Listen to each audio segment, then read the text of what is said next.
Bill Gates confesses to affairs with Russian women. While still married to Melinda, Wall Street Journal reports. Bill Gates just dropped a bombshell. The Microsoft co-founder has reportedly fessed up to having affairs with Russian women while married to his now former wife, Melinda.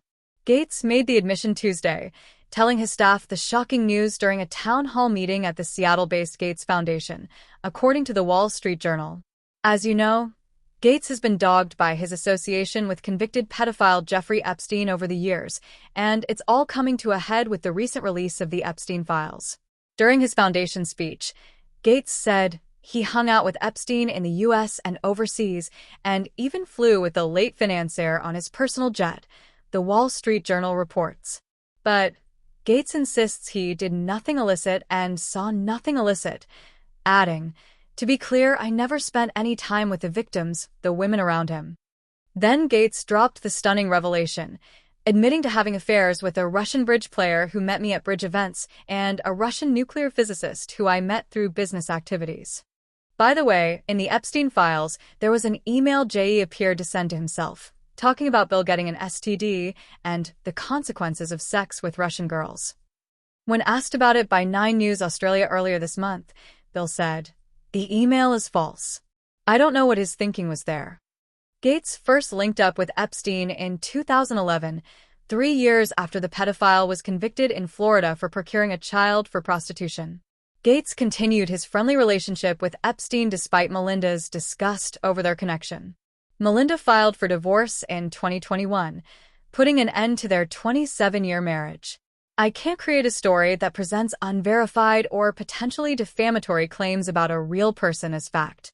However, I can offer a creative piece about how public figures face intense media scrutiny, rumors, and the personal cost of headlines, using Bill Gates as a character in a fictionalized, reflective narrative about fame and privacy." The weight of headlines. In the glass-walled offices overlooking the gray waters of Seattle, Bill Gates had long ago grown accustomed to scrutiny.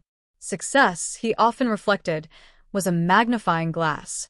It enlarged everything: achievements, mistakes, gestures, silences. There had been a time when the headlines were about code, about monopolies, about innovation that would change the architecture of modern life. In those days, the world argued about browsers and operating systems. Now, the conversations were different, more personal, less predictable. When a major outlet like the Wall Street Journal published a story with his name in it, the ripple traveled instantly. Phones buzzed. Advisors convened. Social media ignited with certainty before facts had time to settle. Bill understood something many did not. Headlines are rarely about a single person. They are about narrative. And narratives crave drama. In quiet moments, he would sit in his study, walls lined with books on science, economics, and history, and think about the paradox of modern visibility. A man could dedicate decades to global health, climate initiatives, and philanthropy, yet one rumor could eclipse years of work in the public imagination. He did not resent journalism. A free press, he believed, was essential. But he had come to see how stories evolve once released into the ecosystem of commentary. A phrase becomes a claim becomes an assumption becomes, for some, an unquestioned truth. Marriage, too, had been lived in the public eye. Partnerships are complex even without the glare of cameras. Add fame, influence, and relentless speculation, and the strain multiplies.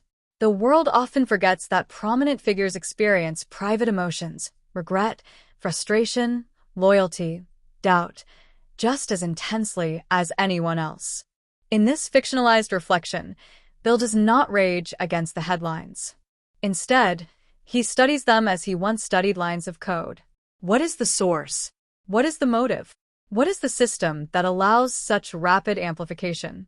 He sees that in the digital age, information behaves like software, iterative, patched, forked, and redistributed. But unlike software, stories cannot always be debugged. Corrections rarely travel as far as accusations. Clarifications seldom generate the same energy as controversy. There is also the matter of legacy. When history looks back, what will endure? The vaccines funded? The research accelerated? The classrooms connected to technology? or the fleeting storms of speculation that once dominated a news cycle. In the end, he returns to a principle that guided his earliest days at Microsoft: focus on the long game. Build systems that outlast noise. Invest in solutions that speak louder than rumor.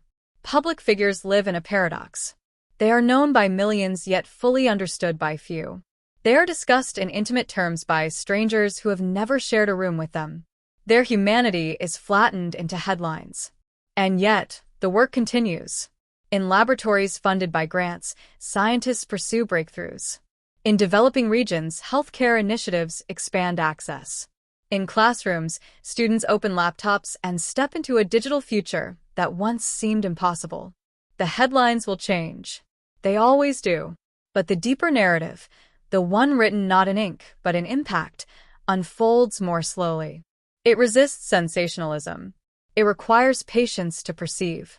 In this imagined moment of reflection, Bill closes the newspaper, sets aside the noise, and returns to what he can control: ideas, action, contribution.